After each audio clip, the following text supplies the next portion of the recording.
Muy bien, muy bien. Entonces, vamos a ver la clase de hoy, miércoles 20 de octubre del año 2021. Y hoy vamos a aprender algunas cosas nuevas, ¿sí? Vamos a revisar algunas citas bíblicas que se utilizan o algunos argumentos que las religiones o que las sectas utilizan para, digamos, desestimar la existencia de la vida después de la muerte y también la existencia del Gehenna o del infierno, ¿sí? Bueno, entonces, veamos. Pero antes de pasar a esos versículos, quiero explicarles la línea normal a seguir en la interpretación de la Biblia, ¿sí? ¿Cómo debemos de interpretar la Biblia? ¿Por qué? Porque si no cumplimos con esa regla, ¿verdad? Con esa regla de interpretación, yo le puse una línea, ¿verdad? Porque digamos, es una serie de pasos a seguir para, para poder hacer una interpretación correcta.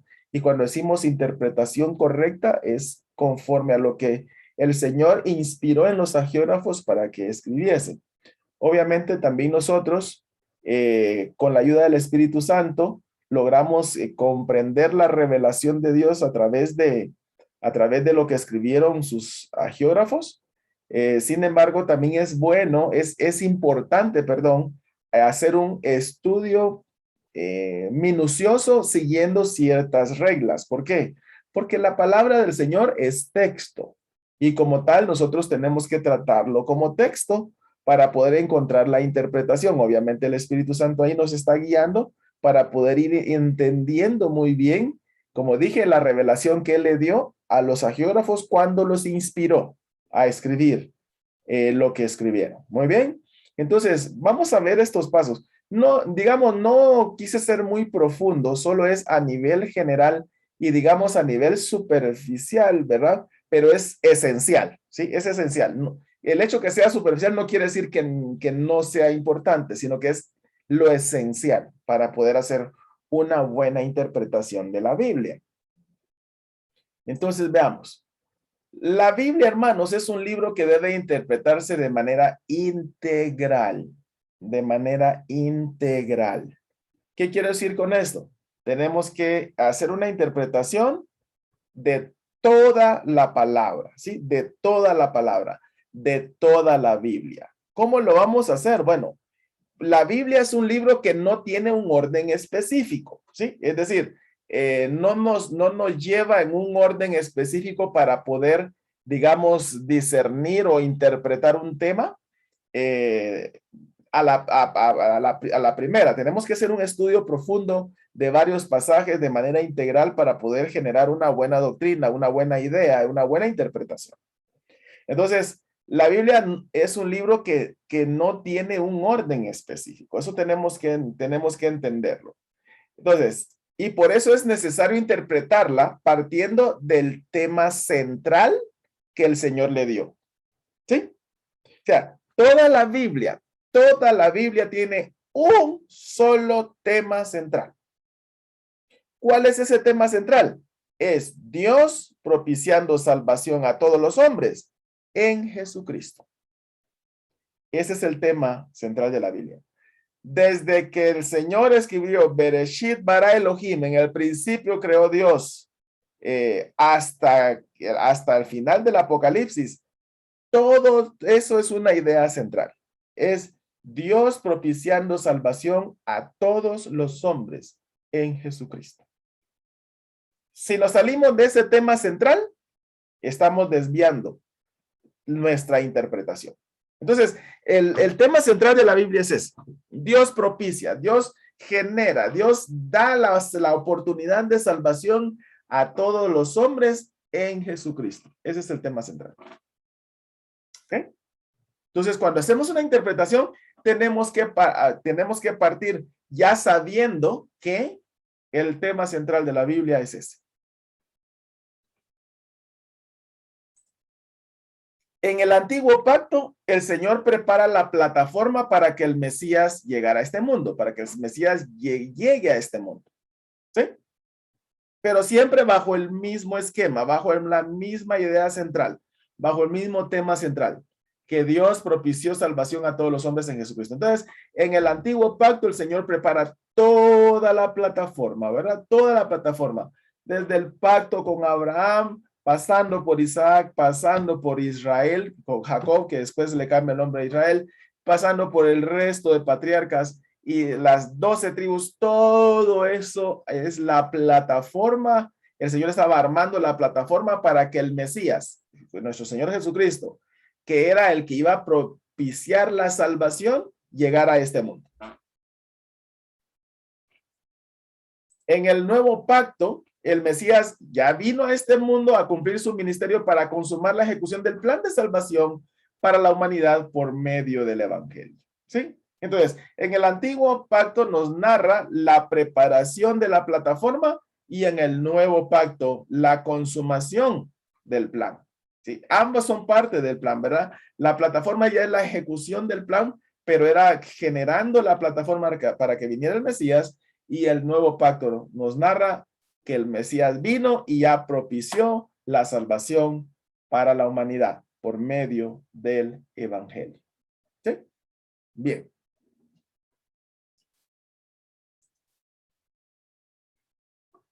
Entonces, bajo ese contexto, debemos entender que Dios propició salvación en su Hijo para librar a todo ser humano de la muerte segunda. ¿Sí? La cual consiste en la separación definitiva de Él, del Señor, y las almas, lanzándolas al lago de fuego. ¿Sí? Ese es el contexto que tenemos que manejar. Si Dios envió a su Hijo, armó la plataforma, después el Hijo vino para propiciar salvación, ¿salvarnos de qué? De ir a la muerte segunda, que es ser lanzados al lago de fuego. El Señor en ningún momento hizo clavar a su Hijo en una cruz para que después los malos fueran desintegrados. No hace el menor de los sentidos. Sí. Si hay salvación, tiene que ser salva las personas de algo. Es como, por ejemplo, ¿verdad? Si alguien se está ahogando, entonces necesita ser salvo. ¿De qué? De ahogarse, de morir. Entonces, eso es lo que la Biblia narra. Narra, ¿verdad? Que nosotros todos, por herencia del primer Adán, íbamos derechito al lago de fuego. Y entonces por eso nuestro Señor Jesucristo se hizo hombre para cumplir con el plan de Dios y así darnos la oportunidad de ser salvos, de ir a ese lugar. ¿Sí? Apocalipsis 20:15 dice, y todo aquel que no se halló inscrito en el libro de la vida fue lanzado al lago de fuego. Así, literal. Y ese no hay que entenderlo metafóricamente. Eso es literal, al lago de fuego. ¿Sí? Entonces, esa es la línea que debemos de llevar para interpretar las escrituras. Cada libro, entonces quiere decir que cada libro, cada capítulo, cada versículo debe interpretarse, ¿sí?, a la luz del tema central y dentro de su propio contexto cercano o lejano. ¿Qué quiero decir con esto?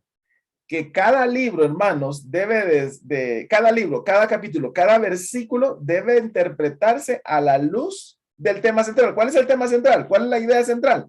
Que Dios propiciando salvación a los hombres en Jesucristo. ¿Salvación de qué? De ir al lago de fuego. Entonces, cada capítulo, cada versículo yo lo debo de entender de esa manera. Tengo que interpretarlo y tiene que encajar. Si no encaja, entonces estoy haciendo una mala interpretación. ¿Sí? Entonces, cuando digo en su contexto cercano o lejano, es que cuando el Señor escribe, y ahorita lo vamos a ver cuando empecemos a revisar algunos versículos, cada capítulo o cada versículo tiene su contexto cercano. ¿Cuál es el contexto cercano del versículo? El capítulo. Y del capítulo su contexto cercano es el libro. ¿Sí? Y así sucesivamente nos vamos extendiendo. Pero tenemos que hacer esa interpretación, ¿verdad? Cualquier versículo que yo interprete tiene que apuntar ¿a qué? A Dios propiciando salvación a todos los hombres en Jesucristo para librarlos de ir al lago de fuego. ¿Sí? Bien. Entonces, es importante que lo manejemos de esa manera para no cometer errores. Entonces, solo estoy haciendo una pequeña corrección aquí,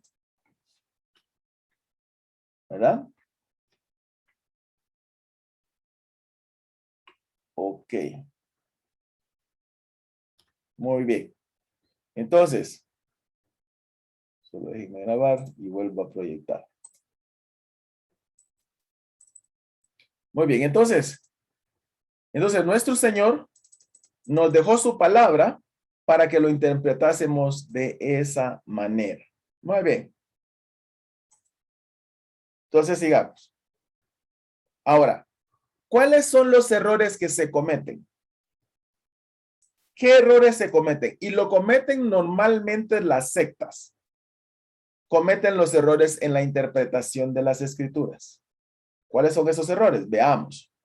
Como les dije, fue una idea general lo que yo expliqué aquí, ¿verdad? Pero por esa línea hay que irse.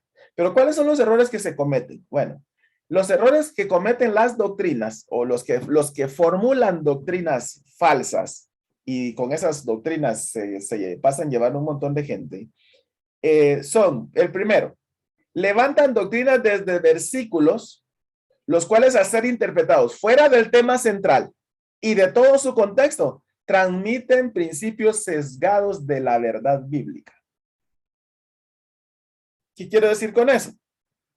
Que toman un versículo, lo sacan del contexto, no solo del contexto general, sino que lo sacan del contexto cercano. Y entonces a partir de ahí hacen toda una doctrina y esa doctrina está sesgada de la verdad bíblica. Cuando digo sesgada es torcida, no tiene nada que ver con lo que en realidad el escritor de la Biblia quiso decir, sino que se le atribuye otro significado, otro sentido. Entonces toman esos versículos, los sacan del contexto y entonces ya formulan sus propias doctrinas. Ahorita voy a explicarles un par de ejemplos cuando termine estos puntos. Entonces, esos mismos versículos, si los interpretamos conforme a la línea general que yo acabo de explicar arriba, nos transmiten la idea bíblica. ¿Sí? Pero si los sacamos de contexto como lo hacen ellos, entonces cualquier cosa puede pasar. Entonces, para reforzar sus doctrinas, agregan argumentos históricos gramaticales erróneos con el fin de convencer a sus seguidores. ¿Qué dice? Ah, no, es que fíjese que en tal tiempo, tal palabra quería decir esto y cuando se tradujo mal y por eso es que dice y esto, y esto, y esto, y esto. Voy a poner ejemplos puntuales cuando termine con esto. Y por último, alteran lo escrito en la palabra del Señor para darle supuesta validez a los postulados, a sus postulados. Eso es lo que hace. Sí, eso es lo que hace. Por ejemplo,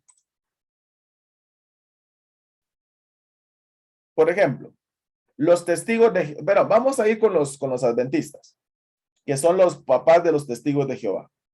Los adventistas, como les dije yo y se los he explicado varias veces, la diferencia entre los adventistas y nosotros los cristianos evangélicos no es solamente que ellos se reúnen los sábados y nosotros los domingos, se los he dicho varias veces. La doctrina de los adventistas es una doctrina completamente herética, ¿sí? ¿Por qué? Porque hubo un señor, así algo rápido, ¿verdad? Que ya hemos visto, hubo un señor, William Miller o Guillermo Miller en español, que tomando el pasaje de Daniel 8:14, hablando de las 2300 tardes y mañanas, él armó toda una teoría de que nuestro Señor Jesucristo iba a bajar aquí a la tierra a purificar el santuario, ¿verdad? Partiendo de ese versículo que dice, ¿verdad? En la versión, digamos, Reina Valera, 1960, Dice, y él dijo, hasta 2300 tardes y mañanas, luego el santuario será purificado. Pues eso de que el santuario será purificado, él decía que el Señor Jesucristo iba a bajar aquí a hacer una purificación del santuario. ¿Cuál santuario? A saber, porque el santuario no, ya no estaba. El templo fue destruido en el año 70 después de Cristo.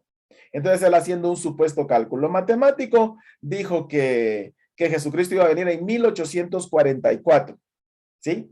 Y cuando fallaron, porque eso se le llama el gran chasco, se le llama, y hasta ellos mismos lo reconocen, cuando no vino, entonces a alguien se le ocurrió decir por ahí que él no se había equivocado, sino que lo que había pasado es que se había confundido de santuario. Guillermo Miller creyó que el santuario era aquí en la tierra, pero no, que Jesucristo había entrado en el santuario allá en el cielo, a presentarse como ofrenda. Hermanos, eso es así, aberrante, completamente aberrante. ¿Por qué? Hermanos, eso quiere decir que hasta en 1844 nuestros pecados no habían sido perdonados. Porque ellos dicen que Jesucristo está limpiando el santuario de todos los pecados.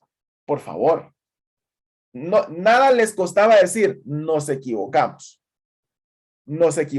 perdón, no, ya no me crean, no, sino que, como dije, ¿verdad? Levantan esa doctrina, él vino y sacó ese versículo de su contexto, ¿sí? Lo sacó de su contexto, armó toda una doctrina, toda una teoría, y luego entonces, cuando se equivocaron, no dijeron me equivoqué, sino que dijeron, inventaron otra cosa mayor que es mucho más aberrante que la primera.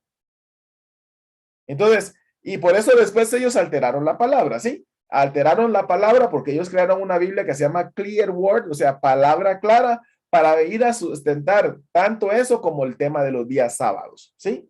Entonces, por eso digo, sacan del contexto general, del tema central, los versículos, arman sus doctrinas y después entonces se caen problemas. Por ejemplo, los testigos de Jehová también. Los testigos de Jehová, ¿qué dicen? Que Jesucristo no es Dios. ¿Sí? Eso es lo que dicen. Entonces, sacan el de contexto. ¿Por qué? Porque ahí en Isaías 42:8 dice, yo el Señor, este es mi nombre, y a otro no daré mi gloria, ni mi alabanza a esculturas. Y a otro no daré mi gloria, lo ocuparon, lo sacaron por completo del todo el tema general bíblico, y entonces dijeron, Jesucristo no es Dios. Y armaron toda una doctrina fraudulenta, errónea y herética de la misma Biblia. ¿Por qué? Porque hicieron una interpretación sacando ese versículo de contexto. No, como que no leyeron Apocalipsis 5 como lo hemos estado leyendo cuando la misma revelación de la palabra nos dice que el Cordero es digno de tomar el honor, el imperio, la alabanza, la riqueza, la sabiduría, el poder, todo eso, ¿sí? Entonces, sacan del versículo del contexto general y hacen sus propias doctrinas. Y después de eso, entonces también falsearon la palabra, porque si ustedes van a ver, por ejemplo, Juan 1:1, dice, en el principio era el verbo y el verbo era Dios. Y el verbo estaba con Dios y el verbo era Dios. Sí, eso es lo que dice el original. Pero ellos como para justificar pusieron, en el principio era el verbo y el verbo era un Dios, ¿sí? Entonces, ese es un tema que siempre hacen las sectas. Y no solo ellos, ¿no? Un montón de sectas, eso es lo que hacen. Toman un versículo bíblico, lo sacan del tema central, lo sacan de su contexto, arman su doctrina y a partir de ahí entonces empiezan a torcer todo.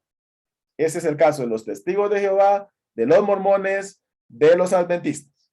¿Sí? Bien. Entonces, con esto termino esta pequeña introducción. Pregunto, ¿hay alguna duda? Levántenme la mano en el chat si hay dudas.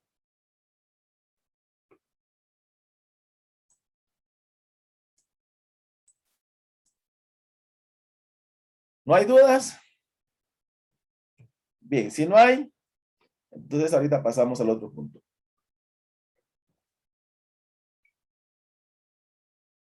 Solo tenía que tomar un poquito de agüita. Muy bien. Entonces sigamos. La semana pasada me hicieron algunas preguntas.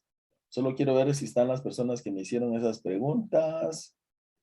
Bueno, no los veo, pero bueno, van a poderlas ver en el video. Bueno, entonces, veamos entonces. ¿Cuáles son los argumentos utilizados para desestimar la vida después de la muerte? Bueno, entonces veamos. El primero, el hombre es polvo y al polvo vuelve cuando muere. ¿Sí? Ahí en Génesis 3:19, si ustedes lo leen, se van a dar cuenta que lo que está sucediendo ahí es que el hombre acababa de pecar y el Señor le da su sentencia. ¿Sí? Y entonces le dice, ¿verdad? Dice de esta manera: con el sudor de tu rostro comerás el pan hasta que vuelvas a la tierra, porque de ella fuiste tomado, pues polvo eres y al polvo volverás. Entonces, estas sectas, son las que mencioné en su momento, y muchas más, dicen, no hay vida después de la muerte. ¿Por qué? Porque Dios le dijo al hombre que como era polvo, al polvo iba a volver. ¿Sí? Entonces, dicen, Adán no existía antes de que Dios lo formara del polvo del suelo, y al morir dejó de existir. Así lo dice Génesis 2:7, ¿verdad? Que nos dice que el Señor hizo al hombre del polvo de la tierra, ¿verdad? Del polvo del suelo, del polvo de la tierra. Muy bien. Después voy a dar la apologética, ¿sí? Voy a dar los versículos de defensa.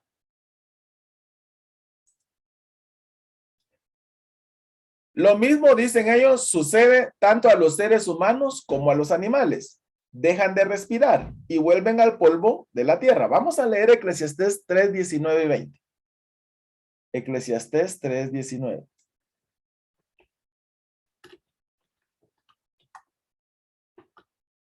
Dice así: porque lo que sucede a los hijos de los hombres y lo que sucede a las bestias, un mismo suceso es. Como mueren los unos, así mueren los otros. Y una misma respiración tienen todos. Ni tiene más el hombre que la bestia, porque todo es vanidad. ¿Sí? Pues entonces, ¿qué dice? Bueno, la gente, así como los animales, vuelven al polvo. ¿Sí? Vuelven al polvo. Es decir, se muere el hombre y ahí deja de existir. ¿Por qué? Porque vuelve a ser polvo. Igual que los animales. ¿Por qué? Porque Eclesiastés 3 del 19 al 20 dice que todo va a un mismo lugar, dice el 20. Todo es hecho del polvo y todo volverá al mismo polvo. ¿Sí? Si yo tomo ese versículo así como lo estoy leyendo, entonces le puedo creer a los adventistas, a los testigos de Jehová y a todas las sectas que dicen, todo el resto de sectas que dicen que ahí se acaba, que uno deja de existir. Si yo extraigo ese versículo solo así. Siguiente. ¿Cuál es la apologética de eso? O sea, la defensa, ya haciendo una interpretación bíblica correcta. ¿Sí? Veamos qué podemos aprender. Primero, si es cierto, el cuerpo del hombre fue formado del polvo de la tierra y es el que vuelve a la tierra. Yo expliqué que nosotros somos tripartitos, espíritu, alma y cuerpo, el cuerpo es el que va a la tierra y vuelve al polvo. ¿Sí? El espíritu vuelve al Señor que lo dio. Allí mismo en ese versículo está. ¿Sí?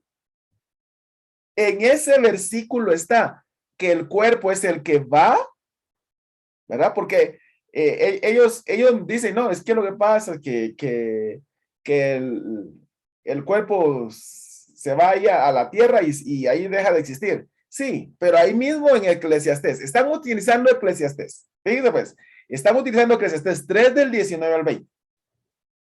Y yo estoy utilizando Eclesiastés 12, 7. Y ahí mismo, en ese mismo libro, está diciendo que el cuerpo va a la tierra y el espíritu vuelve al Señor. ¿Qué parte de eso no se entiende? No sé. ¿Sí? Pero sigamos. El alma va al paraíso como lo vimos en Lucas o al Hades. Entonces, ese mismo versículo de Eclesiastés, ese mismo libro de Eclesiastés nos da la misma respuesta. Es decir, si yo leo el libro completo de Eclesiastés, ¿sí? Yo ya no me voy a equivocar ni voy a sacar esa doctrina. ¿Por qué? Porque se compensa. Por eso dije, la Biblia es integral. La Biblia es integral. En el mismo contexto, es decir, en el mismo libro está la respuesta. En el mismo libro está la integración. Es decir, si es cierto, el cuerpo va a la tumba, ¿verdad? O va a la tierra, pero el espíritu va hacia Dios. ¿Sí? Entonces, no me puedo, en el mismo libro, el escritor no se puede contradecir. No se puede contradecir de esa manera. Entonces, por eso utilicé Eclesiastés 12. Bien. Segundo, argumento que utiliza. Los muertos están en un estado de inconsciencia. ¿Sí? Vamos a ver. Cuando la gente muere, pasa a un estado de inconsciencia, pues nada saben. Ese es el argumento que utilizan. Y dice, Eclesiastés 9, 5, 6, dice que cuando la gente se muere, pasa a un estado de inconsciencia, o sea, nada saben. Vamos a ir a leer Eclesiastés 9, del 5 al 6.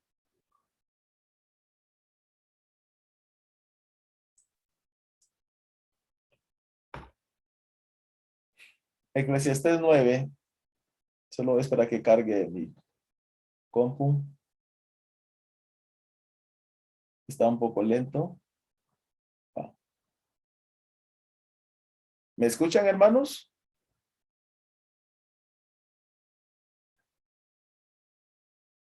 ¿Aló? Ah, se me cayó el internet.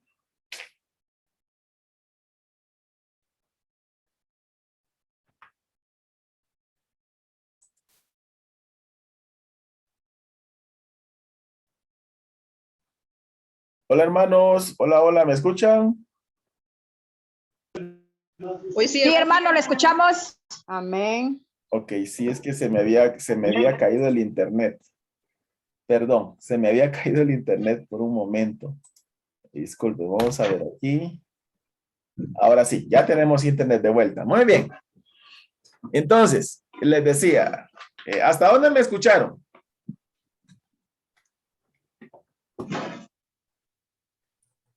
Cuando iba a leer los versículos. Muy bien, gracias, hermano. Entonces, vamos a leer Eclesiastés 9 del 5 al 6. Dice así.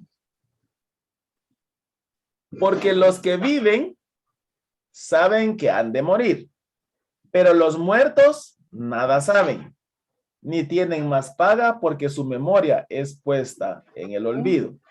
También su amor y su odio y su envidia fenecieron ya, y nunca más tendrán parte en lo que se hace debajo del sol. Muy bien. Ese es el tema que ellos manejan. ¿Sí? Entonces, por eso dice, no, la gente cuando muere pasa a un estado de inconsciencia porque nada saben, nada saben. Ahí mismo dice, ahí en Eclesiastés 9, del 5 al 6, dice que Porque los muertos, perdón, porque los que viven que han de morir, saben que han de morir, perdón, pero los muertos nada saben. Entonces dice, los muertos nada saben. Y formulan la doctrina de que es imposible que haya vida después de la muerte, porque la Biblia dice en Eclesiastés 9, del 5 al 6, que los muertos nada saben. Bueno. En ese mismo día perecen sus pensamientos, dice Salmo 146. Vamos a irlo a leer.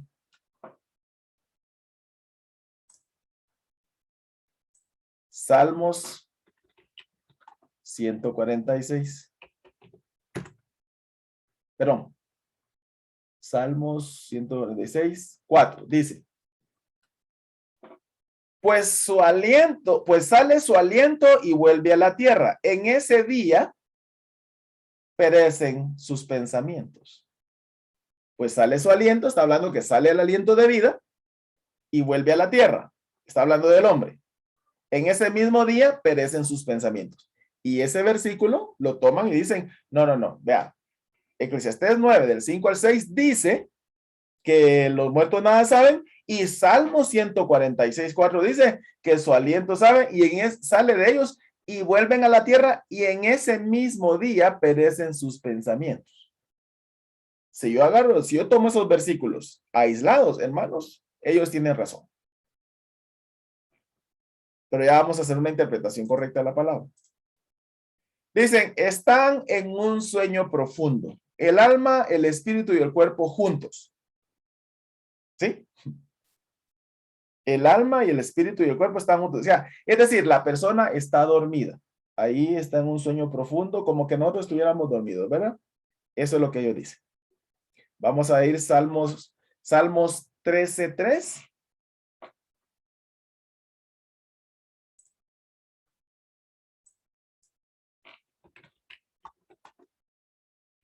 Salmos 13:3 dice. Mira, respóndeme, oh Señor Dios mío, alumbra mis ojos para que no duerma de muerte. Entonces, por eso ellos dicen, la muerte es un estado en el cual la persona está durmiendo, ¿sí? Está inconsciente, es un estado donde ellos no saben nada, es como uno estuviera dormido, ¿sí? Hechos 7:60, que es cuando están matando a Lázaro. Dice así.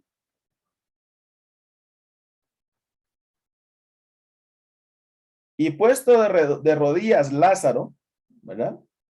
Clamó a gran voz, Señor, no les tomes en cuenta este pecado. Y habiendo dicho esto, durmió. Entonces ellos dicen, bueno, es que están durmiendo. La gente está durmiendo, está en un estado de inconsciencia, no saben nada, sus pensamientos perecen. ¿Sí? Bien. Veamos si hacemos una interpretación correcta de los pasajes. En el contexto principal de Eclesiastés, hermanos, es sobre lo que acontece debajo del sol. ¿Sí? Es lo que acontece en esta tierra, aquí en la tierra. ¿Sí? Por lo tanto, Salomón no se está refiriendo a lo que hay más allá de la muerte. Vamos a ver Eclesiastés 1 del 12 al 14. Por eso le digo, ese mismo libro, ellos dicen en Eclesiastés, aquí 12, que el hombre, pero en Eclesiastés 9, que está en un estado de inconsciencia porque los muertos nada saben. Entonces, los muertos nada saben, ¿sí? Pero, Salomón está diciendo, ahí en Eclesiastés 1,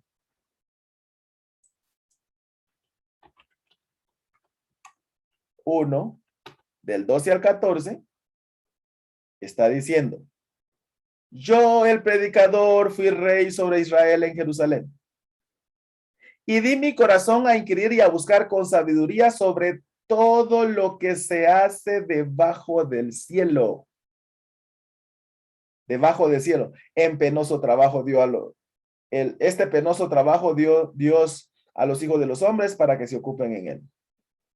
Y miré todas las obras que se hacen debajo del sol. esa expresión debajo del sol es aquí, en esta creación, aquí, aquí. Salomón no se está refiriendo a lo que hay más allá de la muerte, ni lo que está arriba en el cielo, ni lo que está más allá bajo la muerte. Entonces, él lo está diciendo desde el principio del libro. Está diciendo, yo inquirí de todo lo que se está dando aquí en esta creación, aquí en esta tierra, todo lo que está debajo del sol. Entonces, si yo ya me voy a ese pasaje, entonces yo digo, bueno, Salomón no estaba hablando de cosas más allá de lo que vive, de lo que pasa aquí. Entonces, si a mí me dicen, mire, aquí en esta creación, el que se muere, nada sabe. Pues claro, yo estoy viendo el cuerpo inerte y voy a decir, este ya no sabe nada, ya no tiene conciencia, ¿sí? Perecieron sus pensamientos aquí en esta tierra. De hecho, eso es lo que pasa cuando la gente muere. ¿Por qué cree usted que la gente llora? Porque aquí en esta creación no lo va a volver a ver más. Aquí, se acabó todo, se acabó la vida de él aquí, en esta tierra. Eso es lo que está diciendo Salomón. Salomón no está trascendiendo a los asuntos de vida después de la muerte. No está trascendiendo a eso. Él lo que está haciendo es hablando de lo que está pasando aquí en esta vida, aquí en esta tierra, aquí, debajo del sol, aquí en esta tierra.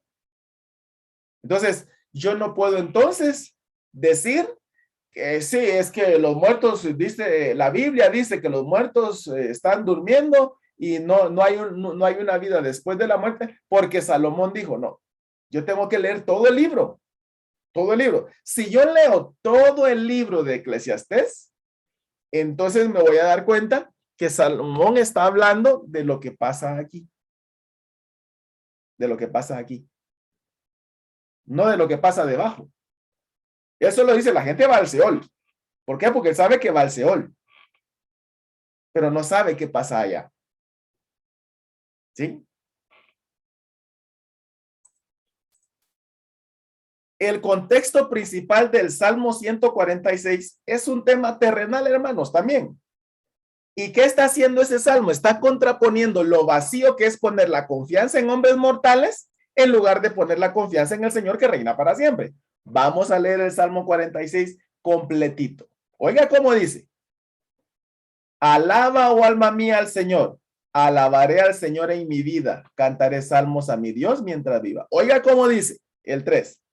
No confiéis en los príncipes, ni en hijo de hombre, porque no hay en él salvación, pues sale su aliento y vuelve a la tierra. En ese mismo día perecen sus pensamientos.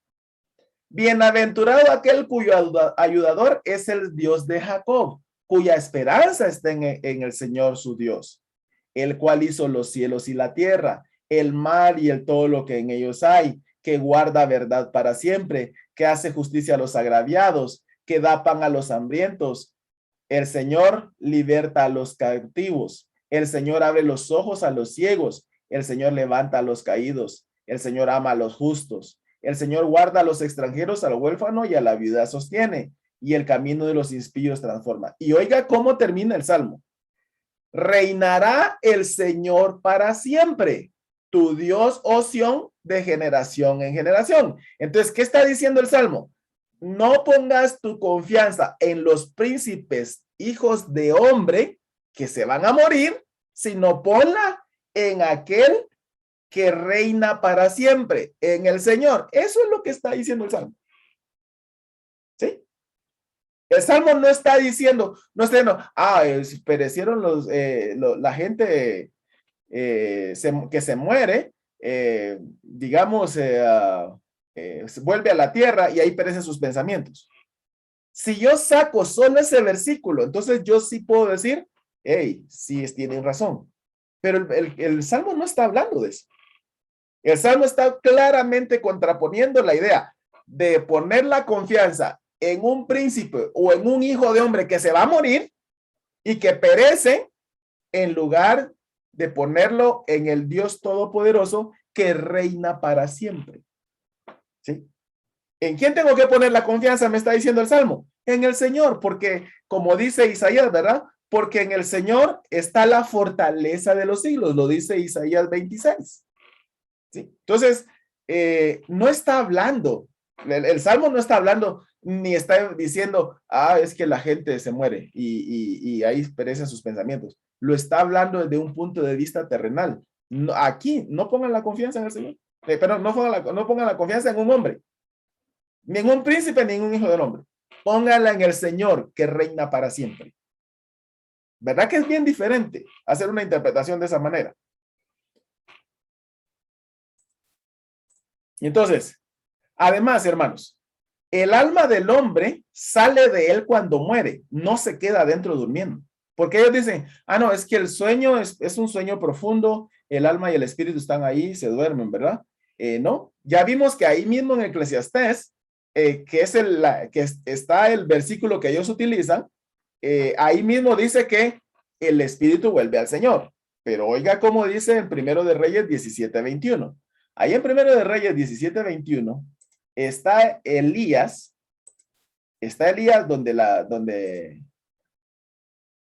donde la señora que se le muere el hijo, vamos a ver, Primero de Reyes, perdón, 17, dice, está Elías, ¿verdad? Se muere el niño, y entonces, vamos a leer desde el 20. Vamos a, del 17 mejor, dice, después de estas cosas aconteció que cayó enfermo el hijo del ama de la casa, y la enfermedad fue tan grave que no quedó en el aliento. Oiga bien, no quedó en el aliento, es decir, salió el aliento de vida, salió el espíritu de él. ¿Sí? Y ella dijo a Elías, ¿qué tengo yo contigo, varón de Dios? ¿Has venido a mí para traer a memoria mis iniquidades y para hacer morir a mi hijo? Él le dijo, dame acá a tu hijo. Entonces él le tomó de su regazo y lo llevó al aposento donde él estaba y lo puso sobre la cama. Y clamando al Señor dijo, Señor Dios mío, aún a la viuda en cuya casa estoy hospedado has afligido haciendo morir a su hijo. Y se tendió sobre el niño 3 veces y clamó al Señor y dijo, Señor Dios mío, te ruego que hagas volver el alma. Oiga bien, te ruego que hagas volver el alma de este niño a él. ¿Qué quiere decir volver? Sí. Allá arriba está diciendo, salió el aliento. Ahí vemos perfectamente. El aliento es el espíritu de vida. Elías está clamando por el alma y entonces le está pidiendo al Señor que haga volver el alma al cuerpo. Entonces no hay tal cosa que el alma se quede en el cuerpo y que la gente esté durmiendo. ¿Sí? Entonces, diferente es hacer una exégesis o una interpretación encaminada y orientada al tema central, al tema general. ¿Sí? Entonces, obviamente, aquí hubo pecado, el pecado trajo la muerte y por eso es que morimos físicamente y también la gente va a morir, va a tener una segunda muerte que es lanzada al lago de fuego, ¿verdad? Todo eso va encaminado ¿a qué? Al tema central. Jesucristo salvando al hombre de la segunda muerte. ¿Sí? Entonces, si yo digo que no hay vida después de la muerte en este momento, entonces estoy equivocado. ¿Por qué? Ya voy a decir algo que va a ser más contundente todavía. Pero abro los micrófonos para las preguntas. Hoy no están haciendo preguntas, hermanos. Y se recuerdan, hoy no les dije que fueran escuetos en sus preguntas. Entonces, están muy calladitos hoy. ¿Hay alguna duda? Hermano, ¿Sí? sí, buenas noches. Mire, yo no terminé de entender. Entendí su punto con la explicación de Salmos y Eclesiastés, pero no entendí muy bien cómo se relacionaba eso con la explicación como tal de lo que dicen los versículos. O sea, y no es por defender ninguno de esos puntos, ¿verdad? Porque esa no es mi razón para preguntarlo, sino simplemente terminar de entender bien si eso no es lo que dice el versículo, entonces, ¿qué es lo que dice el versículo? Por ¿De ejemplo, cuáles Salmo versículos? 146 dice, sí, ¿Cuáles sí, sí, versículos sí. puntualmente?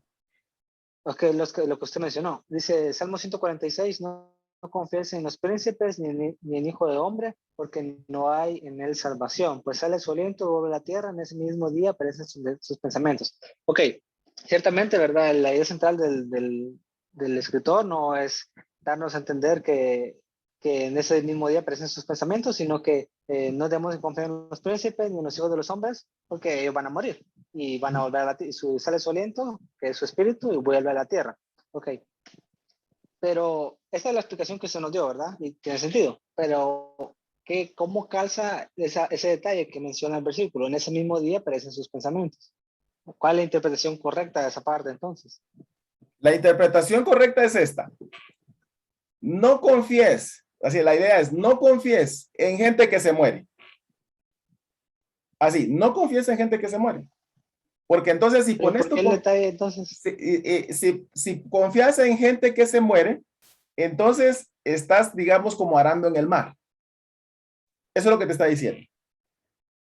No confíes en Ok, pero gente. eso abarca la primera parte del versículo 4.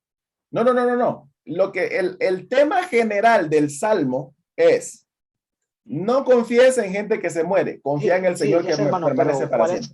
es el punto entonces del escritor para escribir esa parte al final? Simplemente es detalle de la escritura.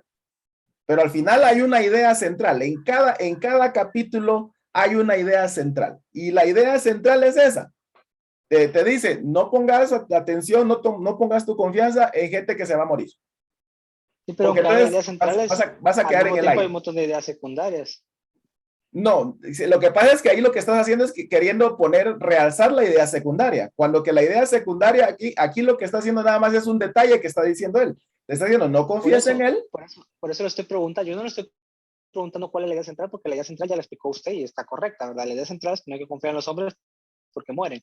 Ahora, ese detalle, ¿qué significa? Esa idea secundaria, no que sea principal, sino esa idea secundaria, ¿qué quiere decir? No entiendo tu pregunta. ¿Por qué está estructurada el versículo de esa manera si la intención del autor es solamente dar a entender la primera parte? Lo que pasa es que él está describiendo la muerte, ¿verdad? Él está describiendo la muerte. Digamos, él es muy detallista en describir la muerte. ¿Sí? Y uno de detalles es que aparecen los pensamientos después de Es que correcto. mueren. Él está diciendo, la persona muere. Así lo diría cualquier persona. Ok, pero él lo que está haciendo es describiendo en detalle lo que pasa en la muerte. Ok, pero ¿y qué significa eso de que en ese mismo día aparecen sus pensamientos? Que ese mismo día ¿Cómo? muere. En ese mismo día muere.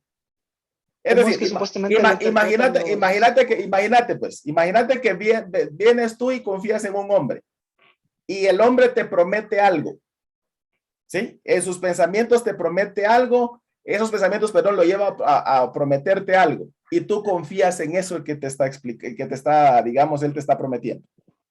Cuando muere, sus pensamientos con todo lo que te prometió quedan en el aire. Sí, pero ¿cuál es la interpretación entonces que le dan ellos? Ellos le dicen, lo sacan de contexto y dicen, no hay vida después de la muerte porque la Biblia dice que que los pensamientos de la gente ahí mueren. Ese es el argumento de ellos. Sí, no logro ver esa interpretación. Es correcto. Entonces, ellos lo que hacen es, ahora, no hay vida después de la muerte, ahí se acabó todo, ahí se acabó, se murió. Ya la gente ya no existe más. ¿Por qué? Porque sus pensamientos perecieron. ¿Sí? Cuando lo que está haciendo el escritor es, está hablando, está contraponiendo y está dando un detalle de la muerte. ¿Qué pasa cuando la persona muere? Entonces, ese detalle, digamos que sirve como para decir, mira, no lo hagas. ¿Por qué? Porque todo lo que él incluso te haya prometido, ¿verdad? Todo lo que él te haya prometido, estoy parafraseando, ¿verdad? Todo lo que él te haya prometido se queda en el aire. Porque imagínate que le diga, mira, si confías en mí, vas a ser, digamos, mi segundo, el segundo al mando, el rey, ¿verdad? Digamos así. Y entonces el otro está confiado, ¿no? Y se muere. ¿Qué pasó? Sí, sí, ya entra esa parte desde el principio. Ok. Con Eclesiastés también, ¿cómo es que lo interpretan ellos? ¿Eclesiastés cuál? O sea, el que usted mencionó ahí, 9, 5 al 6, pero los muertos nada saben. ¿Cómo entienden ellos eso por decir que las personas no están, vamos a decir, de una forma conscientes? Ellos dicen, no hay vida después de la muerte porque la conciencia de ellos está muerta. Ellos nada saben, ya se murieron, ¿sí? Ahí, ¿qué era lo que yo explicaba? Leamos Eclesiastés. Uh-huh. Dice Porque así. los que viven saben que han de morir, perdón. Pensé que me dijo a mí, pero los muertos nada no saben nada, ni tienen ya ninguna recompensa porque su memoria está olvidada. Ajá, correcto. Entonces, porque los que viven saben que han de morir, pero los muertos nada saben, ni tienen más paga porque su memoria es puesta en el olvido. Eso es lo que está diciendo. Entonces ellos dicen, no hay vida después de la muerte porque cuando la gente muere, nada saben, ni tienen más paga porque su memoria es puesta en el olvido y empiezan a argumentar todo eso. ¿Sí? Y entonces, si yo lo veo desde un punto de vista, sacando ese versículo de contexto, yo les voy a decir que sí. Pero si yo me voy al principio, que ya ahí es donde Salomón está dando todos los parámetros de lo que él está investigando, de lo que él está inquiriendo, entonces él está diciendo, yo estoy investigando todo lo que se da debajo del cielo, debajo del sol, o sea, en esta vida, aquí. ¿Sí? Y entonces, Okay. Entonces, ¿a qué se refiere con que cuando dice los muertos no saben nada? O sea, ¿a qué saber se refiere entonces? cuando tú miras un cadáver y le vas a preguntar, ¿cómo te llamas? ¿Te va a contestar? No. Ok. Eso es lo que está diciendo Salomón. Se refiere al valor, ¿verdad? Porque, o sea, porque los que viven saben, o sea, tienen conocimiento, se podría decir, así como dice antes, un perro vivo es mejor que un león muerto porque un perro vivo te puede defender y un león muerto, ¿no? Ese mismo Exactamente. tipo de... Eso es lo que está diciendo Salomón. Anda a preguntarle a un cadáver, ¿cuánto es 2 por 2? Man, no te va a contestar, nada sabe, no habla, ya está inerte, ya no tiene vida. ¿Sí? Pero yo lo Y estoy viendo desde el punto de vista de aquí en esta vida. cuando dice de la paga o recompensa, habla de una paga de verdad, sí, literal o... De su trabajo. Sí, la gente que está muerta ya no va a trabajar, ya no le pagan, ya no gestiona nada. ¿Por qué? Pues ya murieron. Sí, es lo que dice en el 6 al final, ¿verdad? Y nunca más tendrá parte en todo lo que se hace bajo el sol. Es correcto, así es. Eso es lo que está diciendo Salomón. Y qué bueno que me estás haciendo esas preguntas porque me llevan a ser más explícito, ¿verdad? El cuerpo no hace nada. Y sí, todo el mundo sabe aquí que en esta vida, cuando alguien muere, ya no. Es más, hasta las deudas quedan canceladas, ¿verdad? Entonces, eso es lo que está diciendo Salomón. Ahorita que estábamos hablando, me recordé de una historia y que fue real, ¿verdad? Fue real de un papa.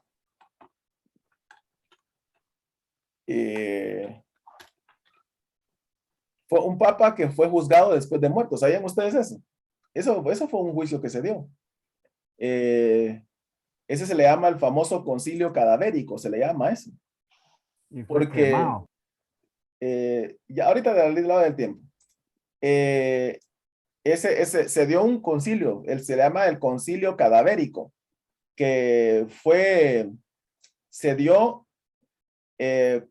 cuando juzgaron a un papa. O sea, el papa había sido tan perverso que el que le sucedió, no voy a dar nombres, ¿verdad? El que le sucedió, el que le sucedió en el puesto, se dio cuenta de las maldades, lo mandó a exhumar, lo sentó en una silla y lo empezaron a juzgar. ¿Sí? No Estaba conocían, muerto. ¿no? ¿Perdón? Y estaba muerto. Y estaba muerto, ¿sí? Eso se celebró en la basílica, es el famoso Papa Formoso. Formoso. Fue celebrado en la Basílica de San Juan de Letrán en Roma en el año de 897. Fue promovido por el Papa Esteban VI. Eso es real. Pero no sabían esto que estamos aprendiendo aquí, ¿verdad? Y qué bueno que me hiciste la pregunta porque esto me lleva a explicar bien esto. Muy bien. Adelante, hermano Benjamín.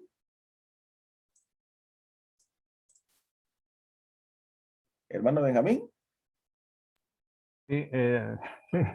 Solo es que yo esa historia ya la había leído y según que fue quemado, juzgado y quemado. Fíjese que fue juzgado, pero al parecer, no sé, no recuerdo si fue quemado, pero sí fue juzgado, de eso sí me recuerdo perfectamente. Sí, muy bien, excelente. Muy bien, hermanos, hoy están callados, solo Ian preguntó. ¿Está claro todo o no se entendió nada? Yo lo entendí perfecto, hermano César. Bueno, ok, muy bien. Listo. Entonces, cierro entonces el lugar para las preguntas y pasamos a el siguiente slide, que es el último que vamos a ver hoy. Bueno, entonces. Como dijo mi abuelita, más claro no canta un gallo, hermano César. Ok, muy bien. Gracias, hermana. Ahora, veamos los argumentos utilizados, o sea, usados para desestimar el infierno. Ya vimos los argumentos usados para desestimar la vida después de la muerte. Ya vimos que bíblicamente no encaja, ¿sí? ¿Por qué? Porque yo tengo que hacer una interpretación a nivel general, ¿sí?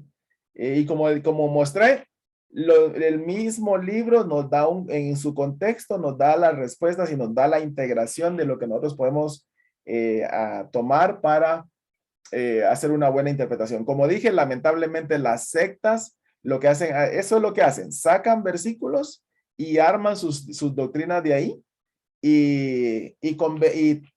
buscan los argumentos para convencer a la gente, ¿sí? Digamos que esto de la vida después de la muerte, digamos, no es un tema de salvación, aunque sí tiene repercusión, porque si alguien dice, no, si después de muerto me voy a desintegrar, me voy a ir allá y voy a desaparecer, entonces hagamos todas las maldades del mundo, hombre. Eso es lo que sucede. Como sucede con la doctrina del purgatorio, ¿no? Aquí me voy a aportar a como pueda, porque voy a dejar unos mis centavitos ahí para que mis familiares me hagan una misa ahí cada cierto tiempo para que me saquen del purgatorio y me lleven al cielo. ¿Sí? Son doctrinas que a la larga pueden tergiversar el modo de pensar de las personas en cuanto a ocuparse y preocuparse de su salvación y darle rienda suelta a los deseos de la carne, ¿verdad? Entonces, ahora vamos a ver los argumentos para desestimar la existencia del infierno. Bueno, ellos dicen, la paga del pecado es muerte, no una vida eterna en tormento. Romanos 6:23 dice, la paga del pecado es muerte, mas la dádiva de Dios es vida eterna en Cristo Jesús. ¿Correcto? Pero entonces ellos dicen, no, la paga del pecado es muerte, no es una vida eterna en tormento. Dice, bueno, la muerte es terminar con la existencia del ser humano. Eso es lo que ellos dicen. La muerte es terminar con la existencia del ser humano. La muerte no es estar en el infierno donde hay mucho dolor, es ser extinguido por completo. Es decir, como lo vimos anteriormente, ¿verdad? Adán antes de ser formado por Dios, él era nada, no existía, entonces a la hora de devolverse al polvo, igual ya no existe. ¿Sí? Bueno. Dios no es tan malo como para hacer que la gente, para hacer que la muerte sea un castigo eterno. Eso lo argumentamos bien la semana pasada. Ya vimos que no es que Dios sea malo. La gente es la mala. Y la retribución justa a su maldad es que vayan a dar al Gehenna y consecuentemente al lago de fuego. También ellos dicen, los malos no vivirán en un estado de conciencia para siempre, sino serán quemados.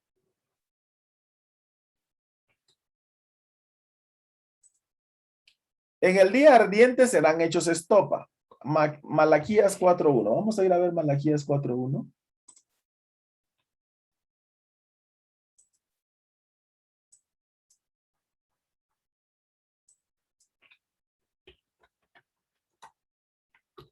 Malaquías 4.1 dice, porque aquí viene el día ardiente como un horno, y todos los soberbios y todos los que hacen maldad serán estopa.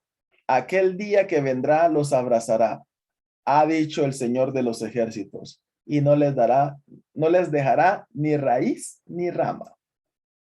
Ese es uno de los versículos que dicen, que ellos utilizan. Dicen, no hay infierno, ¿por qué? Porque el Señor no les va a dejar ni raíz ni rama a los perversos. O sea, los va a quemar, tanto así que no les va a dejar ni raíz ni rama. ¿Ok? Muy bien. También dice, la cizaña será quemada por completo. Mateo 13:30. Están haciendo referencia a la parábola de el trigo y la cizaña. Mateo 13:30 dice, dejad crecer juntamente lo uno y lo otro hasta la siega. Y al tiempo de la siega yo diré a los segadores, recoged primero la cizaña y atadla en manojos para quemarla, pero recoged el trigo en mi granero. Entonces ellos dicen, no hay infierno. ¿Por qué? Porque la gente va a ser consumida. O sea, sí es cierto, va a haber fuego, pero va a ser consumida tanto así que van a desaparecer. Ni espíritu les va a quedar, ni alma. Bien. Después dice, el Señor destruirá a los impíos. Y aquí dan varias citas. Y esto yo lo saqué de unos estudios de los testigos de Jehová y de los adventistas. Ellos tienen unos estudios ahí en los que justifican todo esto. Salmo 145:20.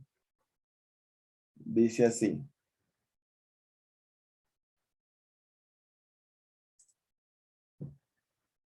(145:20) dice, el Señor guarda a los que le aman, mas destruirá a los impíos. Salmo 104:35. Dice así. Sean consumidos la tierra de los pecadores y los impíos dejen de ser. Esto es más que todo como un pedir. No es que el Señor esté diciendo que va a pasar, pero ellos lo utilizan como argumento. Salmos 37:9.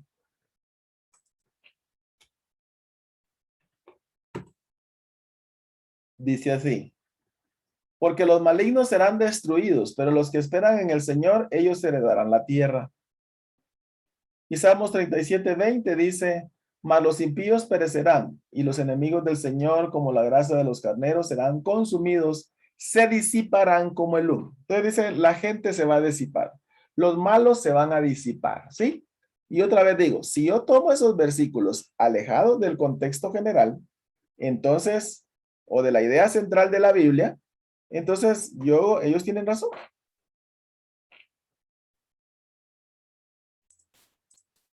Veamos cómo defender esto y qué es lo que nos dice la Biblia. Y cuando digo defender, no es que yo me lo estoy inventando, sino haciendo una interpretación correcta. Veamos. La muerte en su etimología primaria significa separación. Eso ya lo hemos aprendido. Olvidé colocar el término ahí, el término hebreo y el término griego, pero quiere decir, significa separación. Eso es lo que es muerte. Cuando sucede la muerte, el alma se separa del cuerpo, ¿verdad? Esta es la muerte primera. ¿Sí? Vimos, salió el aliento, en el tema de Primero de Reyes con Elías, y entonces vemos que Elías clamó que volviera el alma, todo eso lo vimos, ¿sí? Entonces, pero esta es la muerte primera, es la separación del cuerpo, el alma y el espíritu. Eso lo aprendimos hace dos miércoles. Eso es la muerte, ¿sí? La separación. Ahora bien, la paga del pecado es la separación entre Dios y el hombre en definitiva. Esta es la muerte segunda. Esta es la muerte segunda. ¿Sí? A eso es lo que se refiere la palabra cuando habla de la muerte segunda. Es decir, ellos dicen, la paga del pecado es muerte, no es una vida eterna en tormento. Momento, hagamos una pausa. Lo dice Romanos 6:23, si es cierto, la paga del pecado es muerte. Pero ¿a qué muerte se refiere Romanos? No se refiere a la muerte física. Se está refiriendo a la muerte segunda. Vamos a ir a leer Apocalipsis 20:14. Que ahí nos narra qué va a pasar, ¿verdad? En Apocalipsis 20:14.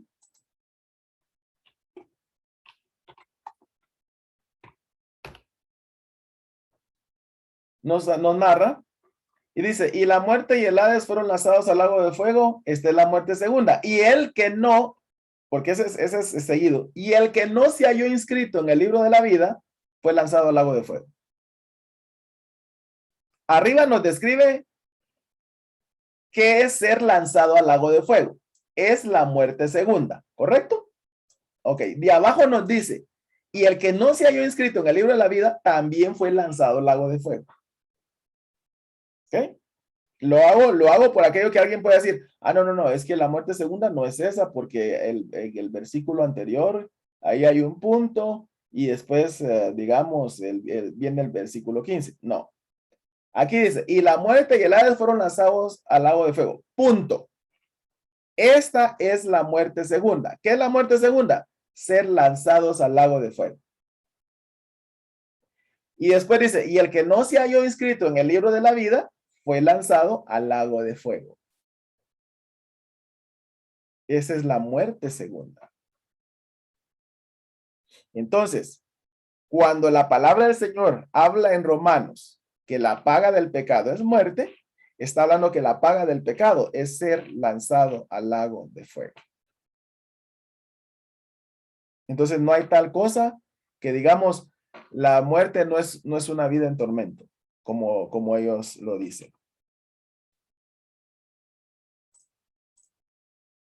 Malaquías se refiere al día grande y temible que vendrá sobre los moradores de la tierra. Malaquías 4:5. Vamos a Malaquías. Dice, porque he aquí el día ardiente como un horno y todos los soberbios, todos los que hacen maldad, serán estopa. En aquel día vendrá, los abrazará, así ha dicho el Señor de los ejércitos, y no les dejarán ni raíz ni rama. Eso es lo que está diciendo. Pero vea cómo dice el 5. He aquí, yo os envío el profeta Elías antes que venga el día del Señor, grande y temible. Y dice, él hará volver el corazón de los padres hacia los hijos y los hijos hacia los padres. Esta cita la toma nuestro Señor Jesucristo cuando habla acerca de Juan el Bautista. Entonces, ¿de qué está hablando? Está hablando de lo que va a pasar aquí en la tierra. Porque el día grande y temible no va a pasar, digamos, no va a comenzar allá en el lago de fuego. El día grande y temible es aquí. Ese es, digamos, ese famoso día de la tribulación y la gran tribulación. Eso es lo que está hablando Malaquías. La tribulación y la gran tribulación va a ser aquí. Son esos 7 años. Es la semana 70 de Daniel. A eso se está refiriendo. Entonces, va a ser serio. Pero va a ser aquí. Los moradores de la tierra. Todo eso yo lo he explicado en estas prédicas anteriores. Entonces, yo no puedo utilizar este versículo, el versículo 1, para decir, el Señor no les va a dejar ni raíz ni rama, y quiere decir que los va a extinguir. No, no es así. Está hablando de lo que va a pasar aquí en la tierra. Eso sí, aquí va a haber mortandad por todos lados, pero desde el punto de vista de esta creación. Además dice, los malos serán consumidos y ahí será el lloro y el crujir de dientes. Dice que ellos dicen, toman el 13, Mateo 13, dice, no, es que la cizaña será quemada. Sí, pero el Señor dice, cuando el Señor explica esa parábola, ahí más adelante en Mateo 13, ¿sí? Ahí en Mateo 13, en el 41 y el 42, ahí dice, ya el Señor explica. Y ahí dice, como título, Jesús explica la parábola de la cizaña. Y entonces ya en el 41 y el 42 dice, enviará el Hijo del Hombre a sus ángeles y recogerán de su reino a todos los que sirven de tropiezo y a los que hacen iniquidad y los echarán en el horno de fuego. Allí será el lloro y el crujir de dientes.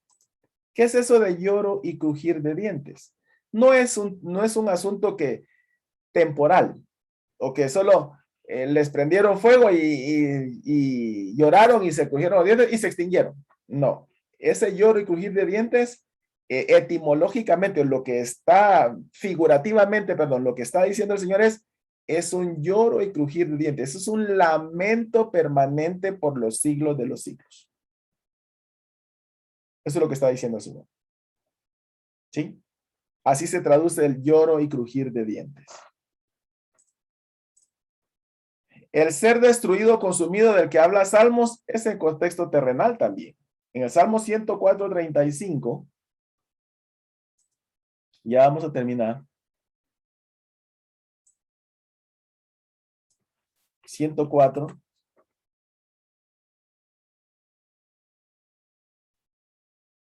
Sean consumidos de la tierra los pecadores y los impíos dejen de ser. Ahí mismo está diciendo, sean consumidos de la tierra.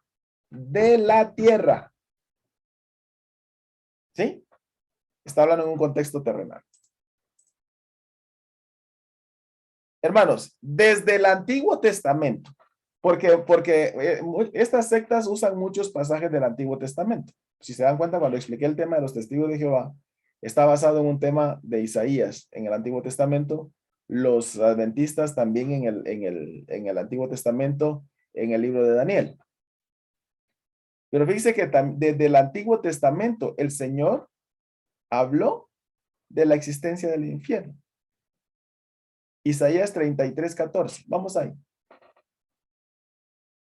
Isaías 33:14.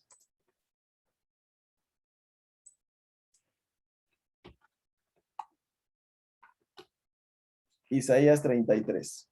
Dice así. Oiga cómo dice. Perdón, creo que me equivoqué en la cita, hermanos.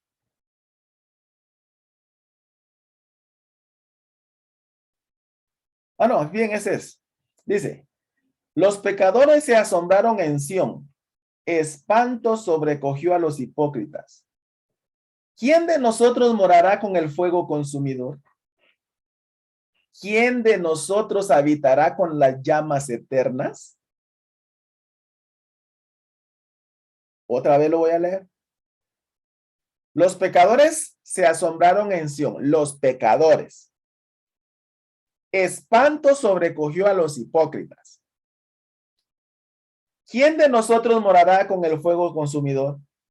¿Quién de nosotros habitará con las llamas eternas? ¿Qué está hablando de llamas eternas?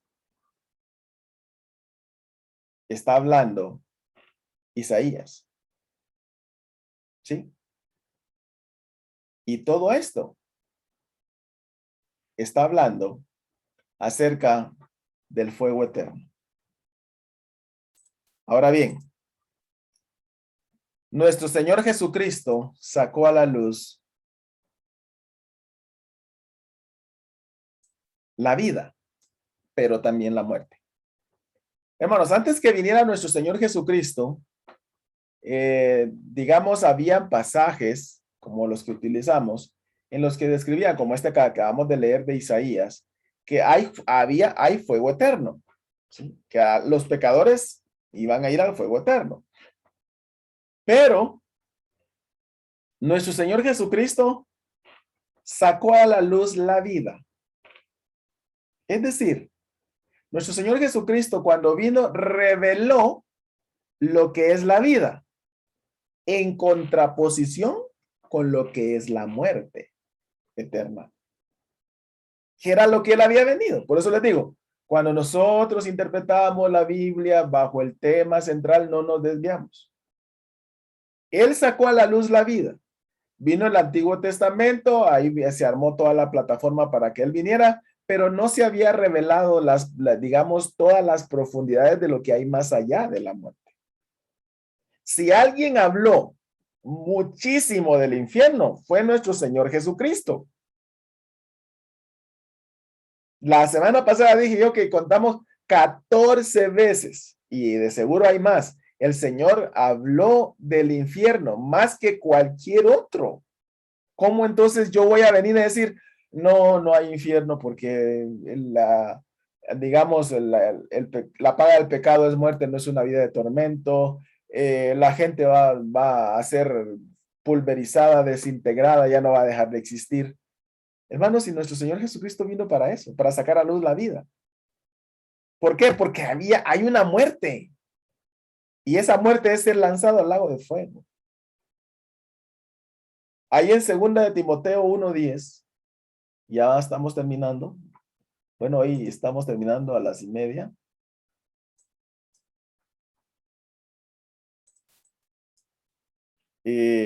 Segunda de Timoteo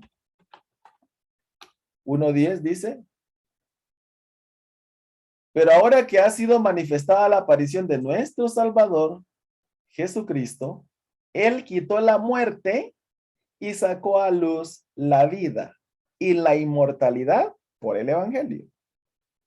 Cuando está hablando, el cual quitó la muerte. Por eso dije, nuestro Señor Jesucristo sacó a luz la vida en contraposición de la muerte.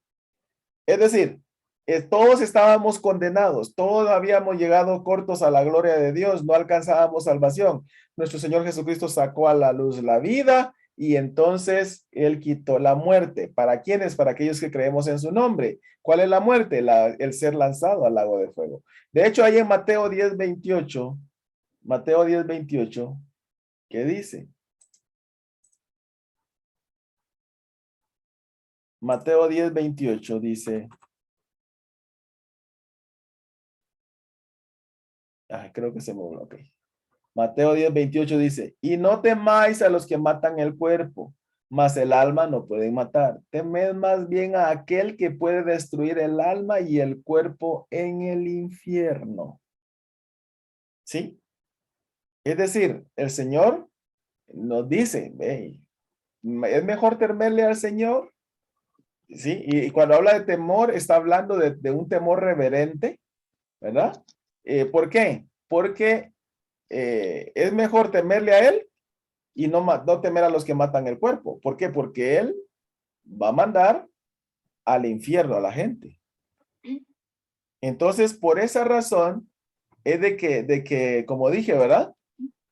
Él sacó a luz la vida en contraposición con la muerte.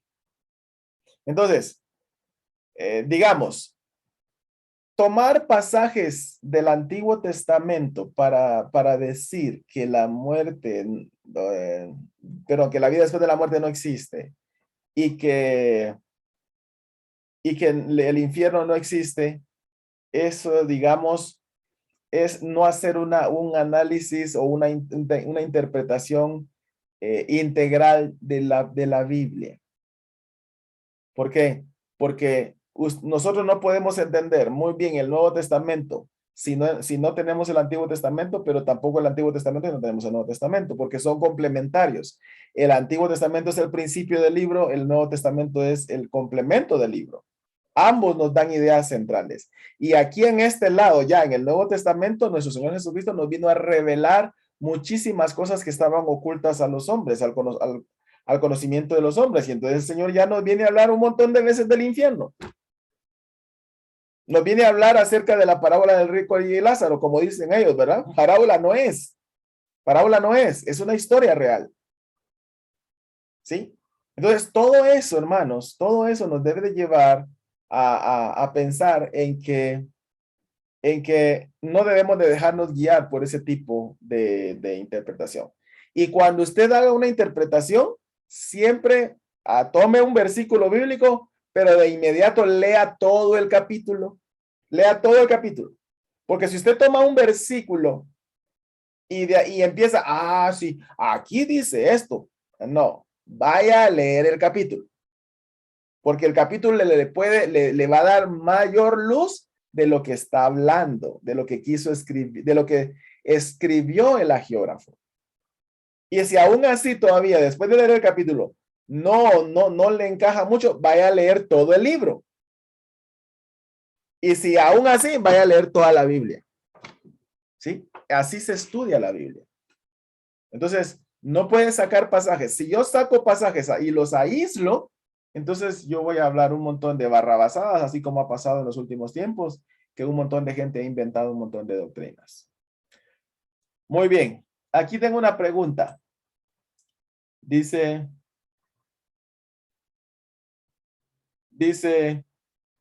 ¿la que va a sufrir en el infierno es el alma o el cuerpo? Ok, el cuerpo físico obviamente se queda aquí. El alma es el que va a sufrir, la que va a sufrir. Ahora, yo les explicaba la otra vez, ¿verdad? Que, digamos, una luz clara de cómo, de eso no tenemos. Solo les comentaba que los hebreos, por ejemplo, dicen que debajo de esta piel hay una capa que es la capa del alma, ¿sí? Que tiene, digamos, la misma forma y la misma estructura que el cuerpo físico, ¿verdad? Solo que está debajo y ese es el alma, digamos, y es lo que se va a ir a quemar, o lo que va a entrar en el cielo. Bueno, lo que va a entrar en el cielo es un cuerpo transformado, porque el Señor ya vimos en estas prédicas que eso es lo que vamos a tener, pero lo que va a estar en el infierno es, digamos, esta alma, ¿verdad? Eso es lo que ellos dicen. No tenemos mayor luz porque el Señor no nos da mayor claridad en eso. Entonces, sería aventurado decir que es el cuerpo físico o el alma, como dice, o esa superficie que está debajo, como dicen los hebreos, es muy aventurado. Entonces, prefiero quedarme con esto. Muy bien, ¿alguien más tiene preguntas?